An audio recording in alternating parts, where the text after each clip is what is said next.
Good day. Ira Epstein with your Spider ETF wrap-up for this Wednesday, the 12th of January, 2022. All right, my friends, I am relieved.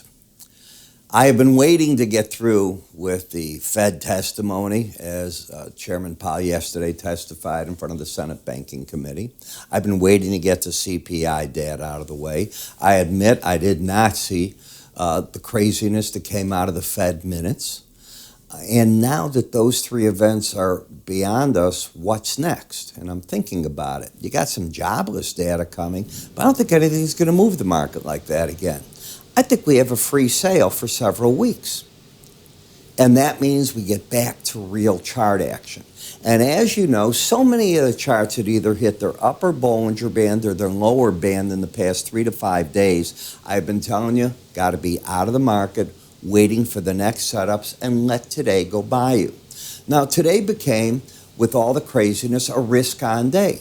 Traders decided that, hey, 7% inflation, that's a great number. It means it's peaked. I don't know that it's peaked, but that's what they'll say. It's 3 months in a row where we keep going up on the inflation and up here. When it peaks, it peaks. But so far, I'm watching on television and at my grocery store, I'm noticing I can't get certain cuts of meat. I'm in Chicago. Not all the cuts are there every day. I go into the aisle where there should be the toilet papers, the hand towels, and all that. That is always not full. And I'm at Kroger in Chicago, in case you want to know, the Mariana one, a big one in what we call here the West Loop, one of the hottest areas of the city. No, it's not there. Many areas are stocked well. The canned goods are in pretty good shape and things like that. But what are the prices doing? Well, I guess if you want to pay $8 for milk, you're okay. But everything's going up. What about gasoline? Okay. President Biden's plan has done wonders. You are paying double what you did a year ago. Natural gas prices are finally coming back up a little bit. And the president, as his vow is to hold back inflation, he's failed. Now they want to change the rules of the Senate so he can get his political agenda through. It's not because of what's right and wrong. And I'm not against President Biden. How's that? He's my president. I'm behind him for that, for the office of the presidency. The man, what he comes up with, I don't think he has the slightest idea what he's doing. The presidency, and because he's president, I swear to you, I respect him. Scale 1 to 10, a 10. Doesn't mean I have to agree with his policies. He is my president. So as we take a look here as to what's going on, you have a market that's been falling down. And this is the Grayscale Bitcoin Trust.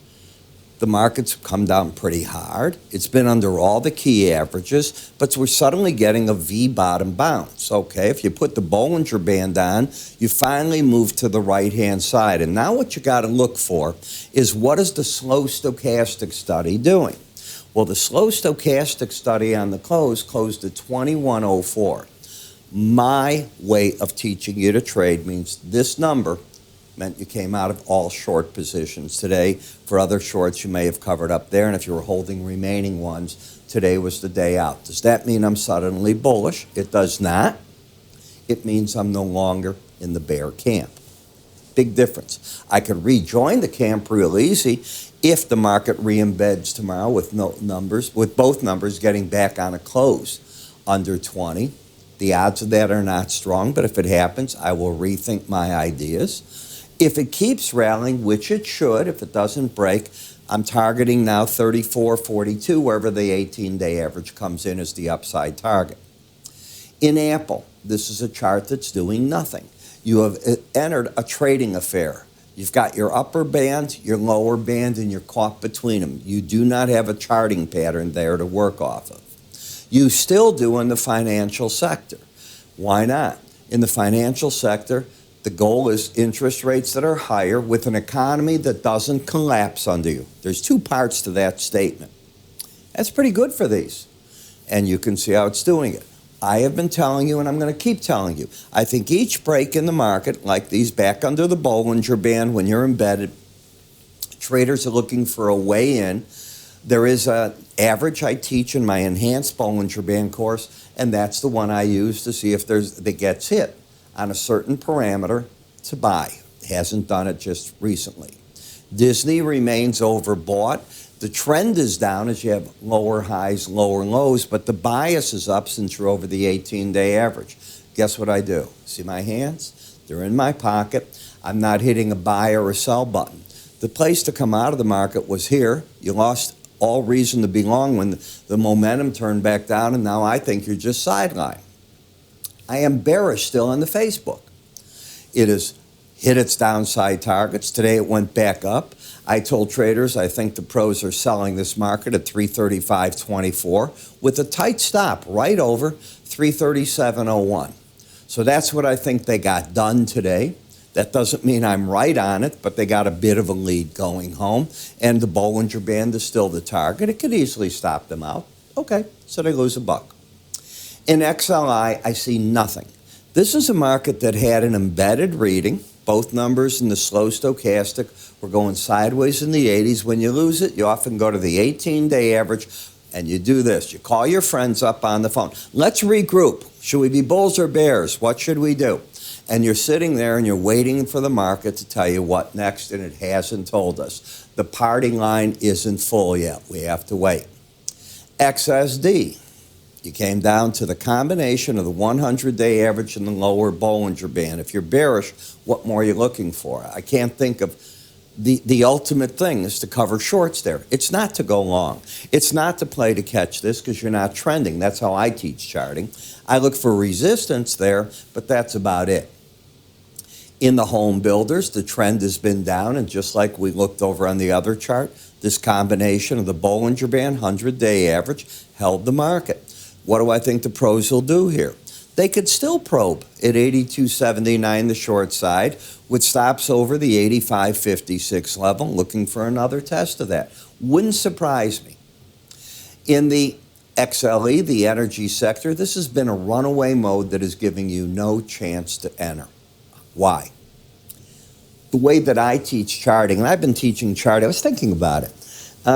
I'm 52 years in this industry. One of the things I did early on is before the internet, I put myself out in the Wall Street Journal and was teaching courses in Chicago, some at colleges. And I was a young man. And I had honed myself on charting, but I had the ability living for all purpose. I was so poor I lived in the office. I'm not just making this up. I had a hot plate, hot water. My boss, he would pay me, and he told me he's overpaying me, but he allowed me to sleep. He had fabulous offices. On his sofa, I could use the shower and be clean. I swear none of this is a story. I think I had 3 shirts, 2 pair of pants.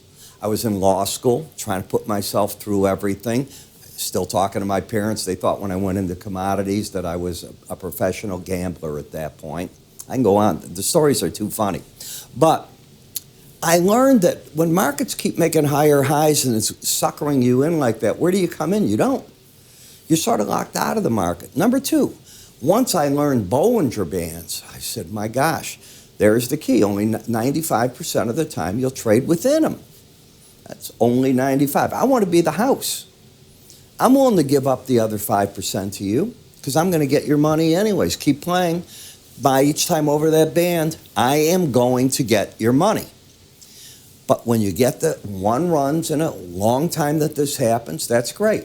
These were the runs that you play with against the Bollinger Band when you're embedded.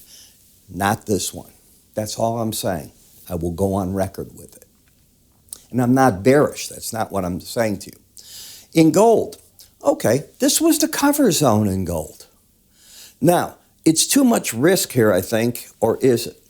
If you went short at 31, 32.03 is where the pros will stop themselves out. I'm being facetious. It's not doing an awful lot here. It's a tight range. I certainly don't recommend selling over a Bollinger Band. But if the pros sold yesterday, I think that's where their stop is, okay? And now the question is, does it pop through that and just go from lower band to upper band or fall back? I don't know. If you close back under the 18-day average, I'll come out and say this was a false rally. If you can get through 32.03, I'll come back and say, looks to me like the market has told us that it's finding a zone here that it's very comfortable not busting through at this point in time. The story's still out. GLD has come up, still not through the last rally high of 170.93. Could get through it tomorrow, but even if you do, you're overbought and you'll be right into the Bollinger Band. That's not a buying condition. That's being out of a short condition. In the miners, I feel great. The one thing you've heard me say, be it copper, this, if you believe as I do that we're going to get back to a normal life and this pandemic is going to become an endemic, you're going to need everything. Let me make that clear.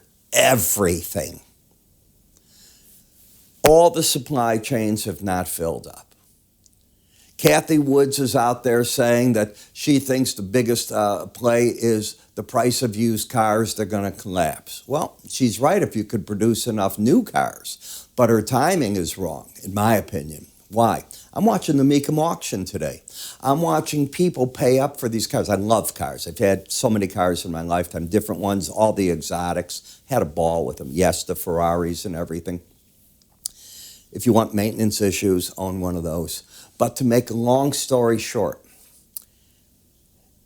until you have enough supply, as the Mecum auction is proving, they go up. And don't believe every car there of these 50-year-old cars, 40-year-old cars. They look beautiful on TV. Go to one of the auctions. They're not quite as pretty in person as they are there. But you're buying a used car for $17,000. You're buying it for $25,000. It's a great way to get into a fun hobby. They're not meant to be your everyday car. They look like it on TV, but they're not. Believe me, they're still a 50-year-old car. Plenty of things go wrong unless they've been rebuilt. But I'm getting back to what Kathy was saying, and I understand what she's saying. She's like a sea wave looking down the longer part, and I get it. Would I want to buy a used car now and think it's going to hold its value? No, it's dramatically, probably 30%, 40% too high in relation to what it was, but it's not high until there's more of them out there, and there's not more of them out there. That's my point. Copper. China came out over here, and I was mentioning this. I certainly did it in my updates in videos here, and I said, well, copper, and I wrote about it in my newsletter. And I said, it appears China's realizing they've made a mistake. Their GDP counts a lot on property. Yet they've punished these property developers for getting too big, too fast, delivering shabby products, doing blah, blah, blah. It's not an open society. You know that, I know that. So what they decided to do a week ago is say, we're going to tell the banks to again start lending. We're not bailing out the foreign investors yet that have bought the offshore bonds and notes that money did. But internally, we're going to release some money so that the projects can get done, whatever. Is that bearish to you, copper? That's why I started covering this here. There's a reason I put it up. I go, no. And I'm looking at everything else saying, all these base metals, if the economies are going to improve, it's a zone that I'm looking at. I don't want to be short them, but I don't mind looking for the buying opportunity. There's nothing wrong with you getting an investment idea, but you can't apply it to trading. You can say, I'm not going to play the short side, but I am looking for the opportunities on the long. Many different things you can do. In any case, yesterday, this is copper. It's now up at a resistance. It's overbought, and I guarantee I said that. Is there any reason to be short? Zero. The bias is up. The trend is up. It's just over the upper Bollinger Band, and I teach never to buy over the upper Bollinger Band. Today, the market goes up 5%. For whatever reason, the market decided that to pay attention to news that was out days ago, and it all came alive. Well, XME is doing the same type of thing. TLT, to me, this was a bear rally that got sold today. I think the smart money waited. They waited for this rally. They looked at the TLT. Did it lose the embedded reading? It did not. And if you get my morning subscriber video, I was showing you this because I was recording after 9 o'clock, and we were talking about that. In FXE, well, I'm surprised like you because everybody told me, and I can't tell you how many newsletters I get from the pros, the dollar, that's going to be kingpin this year. Well, so far, the euro currency, which accounts for 40% of the dollar index, is trying to break out and call this a base. One day doesn't prove it. The trend is up, the bias is up, and you're overbought. Very similar chart picture to copper. This wasn't quite as narrow, but same type of picture. That's all I'm saying. No reason to be short. We'll see. If it decides to run here, a target could be the 107.29 level here, and that'll take that dollar down and shake it up pretty good. You might want to get information that we offer. It's pretty important. Go to our website at www.iraepstein.com, and on the top left, choose the free offerings you want. A free offering means no credit card. We're not going to hawk you for money. We don't do that. We have enough subscribers that keep coming in and they want to see this and they like what I'm doing. Number 2, hit I like on this YouTube. That's all that I ask. Next week, we will have a live webinar again. I'm looking to do a special report, but I need to get through a couple of days here. And then we'll start talking much more serious about what's going on right now. I think today caught a lot of traders by surprise. You have a great evening.